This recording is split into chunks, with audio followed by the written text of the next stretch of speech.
জামিন বিচাৰি আদালতত মুখ ঠেকেচা, প্ৰবঞ্চনাৰ গোচৰত গ্ৰেপ্তাৰ হোৱা SI জোনমণি ৰাভা।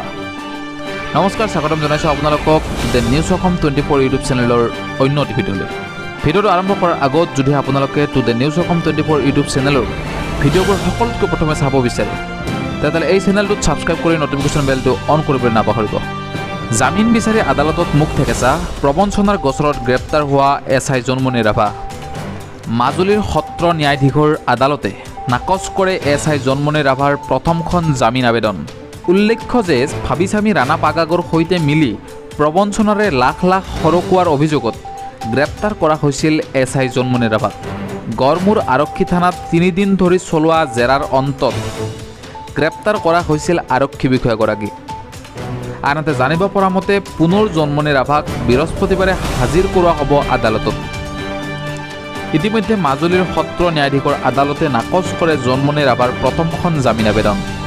এনেকুৱা ধৰণৰ খবৰবোৰ সকলোতকৈ প্ৰথমে পাই থাকিবলৈ দ্য নিউজ অসম 24 ইউটিউব চেনেলটো ছাবস্ক্ৰাইব কৰিব নাপাহৰিব।